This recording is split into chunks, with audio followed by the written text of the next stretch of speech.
in Milwaukee. Well, federal authorities arrested a Milwaukee County Circuit Judge saying she tried to assist a migrant from escaping federal authorities. Now, her supporters say she told the individual to leave out a side door, and that's the justification they actually gave for the arrest. Friday morning, Judge Hannah Dugan was formally charged with felony obstruction. They allege she assisted the individual in evading immigration and custom enforcement agents on April 18th.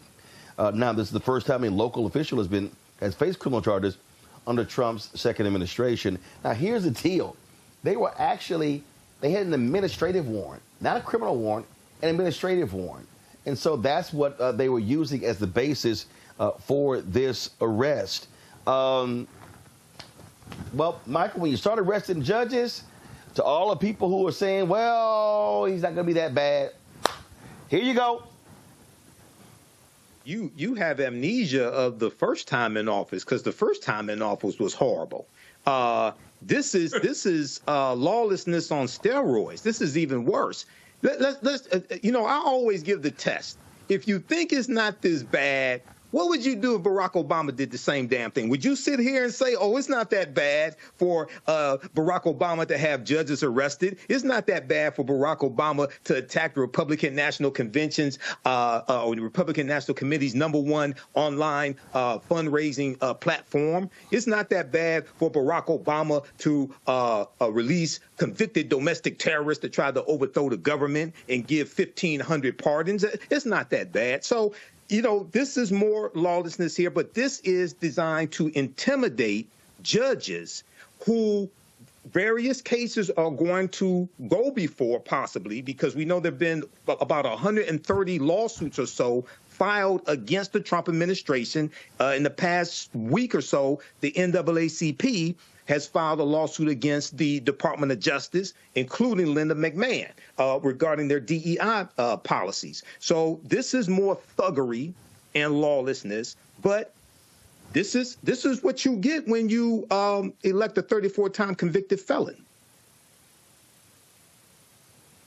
Obviously, there were protests. People were showing up at the courthouse, Derek. And, I mean, when you just sit here and look at this, all you can do is just shake your head. But when you're dealing with a thug, this is how thugs operate. Roland, some people in our circle, they were saying, well, we didn't see this in Project 2025. They probably weren't. I don't know what Project 2025 they were reading, but this was all outlined in Project 2025. In my humble opinion, Project 2025 says we're going to go against the Constitution. We're going to go against the rule of law. We're going to go against, we're going to consolidate the three branches of government. We're going to go after the 13th Amendment. We're going to go after the 14th Amendment. We're going to go after the 15th Amendment. We're going to go after civil rights protections. We're going to go after voting rights. Project 2025, Roland, said it all. So we should not be surprised that a presidential mob boss is unleashing the DOJ, the FBI, federal marshal, and everyone else at his disposal. You have a Republican Party that's willing to go as far as they need to go to carry out whatever.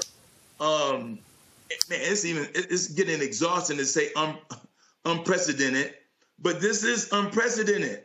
This is unconstitutional. This goes against the rule of law. This goes against the very tenets of our society. You starting to arrest judges? This is an example, as Michael said, this demonstrated intimidation, because another judge said, we're going to hold you in contempt. And so this is a trial balloon to tell all the other judges, if you come across me, I'm going to have you arrested. And ain't nobody going to put me in check. There are no safeguards. There are no guardrails with this dude right now, because you have a Republican Party who's just going to remain silent and just let this thing run amok. Matt, we kept trying to tell people that this is what this thug was going to do, and the thug is showing exactly who he is. He's showing exactly who he is, I think, a lot faster than people expected he might do that, and a lot more substantially than he might do that. And I didn't get a chance to hear what Michael said. He's usually right, so I'm sure he was right this time. But I echo a lot of what Derek said, particularly because right now you not only have a crisis of just straight-up intimidation, but you've also got a crisis of federalism. What did Republicans say forever? They wanted local control, right? How many times have we talked on this show about how they've attacked, low-level state boards and local boards for the purpose of basically getting their tentacles out into the communities in terms of their policy? I tell you that to say this. I mean, theoretically, this judge should have sovereignty to do whatever is appropriate in her courtroom, because generally the way it's set up is the judge is the one controlling that little fiefdom that's their courtroom.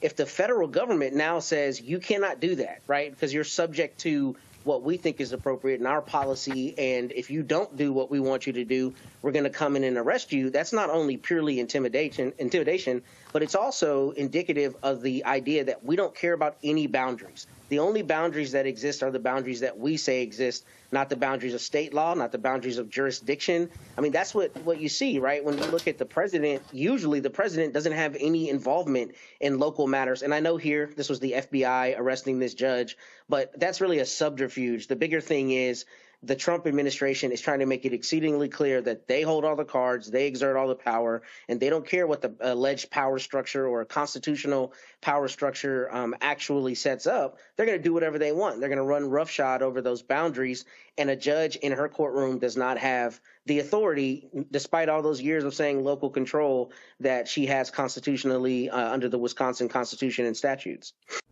Here at Sage and Elm, it's a plant thing. Everything is made by hand from plants, from our salves to our soaps, our lotions, our oils. Come shop our over 400 products made by hand from plants just for you, because you deserve the best. Did you know that the Washington Monument is based upon an ancient African structure called a tekken that comes from the mythology of Asar, Arset, and Heru, who the Greeks called Osiris, Isis, and Horus? Did you know that the panther deity Bast in the movie Black Panther and Wakanda Forever comes from an ancient African deity, a neter in ancient Egypt, ancient Kemet, called Bastet? Did you know that there were 17 pyramids found buried underneath Egypt around 2011? Also, the city of Memphis, Tennessee. What's the relationship between Memphis, Tennessee and Memphis in ancient Egypt? I'm historian and national political commentator Michael Imhotep. Be sure to register for my new 12-week online history course, Ancient Kemet, the Moors, and the Ma'afa, Understanding the Transatlantic Slave Trade, what they didn't teach you in school. Kemet is one of the original names for Egypt. We deal with thousands of years of history and what leads up to the transatlantic slave trade taking place. Did you know that the word Wakanda is a real word? We find it in the Key Congo language, which is a Bantu language, but we also find it in the Omaha Ponca and Sioux Indian Native American languages. My class starts up Saturday, March 1st, 2025, 4 p.m. Eastern Standard Time. This is a 12-week online history course. We do the sessions live. All the sessions are archived and recorded. We deal with thousands of years of history and what leads up to the transatlantic slave trade taking place. When we talk about the transatlantic slave trade, we can't start our studying of the history in 1619 in Hampton, Virginia, or in Jamestown. We can't start in 1441 with the transatlantic slave trade starting with the Portuguese. We have to deal with thousands of years of history that leads up to the transatlantic slave trade taking place. We'll deal with the 800-year occupation of Europe by the Africans known as the Moors, who take the teachings from the Nile Valley region of Africa into Europe, and this is what brings Europe out of the Dark Ages. We'll talk about ancient African empires, whether we deal with ancient Nubia, whether we deal with Kush, Kemet, Mali, Songhai, Ghana. This is a 12-week online history course. We deal with 80 to 100 articles. There are 200 slides that I show you in the class. There are video clips. There are 15 books that we reference. You don't have to buy any of the books to follow along in class. It's a very visual class, so we show you all that information right on the screen. The class is PG-13 as well, so you can use this with your children. Download my lesson plan from my website, AfricanHistoryNetwork.com. Register right now.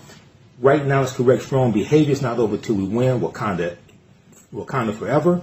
AfricanHistoryNetwork.com. We'll see you in class. Peace. Here at Sage and Elm, it's a plant thing. Everything is made by hand from plants, from our salves to our soaps, our lotions, our oils. Come shop our over 400 products made by hand from plants just for you, because you deserve the best. Is your child struggling with reading, writing, learning loss, and a culturally irrelevant curriculum? Do you want your child to be outstanding at reading and writing and also take pride in their culture? Then you want Reading Revolution Online. Reading Revolution Online is a web-based reading support program.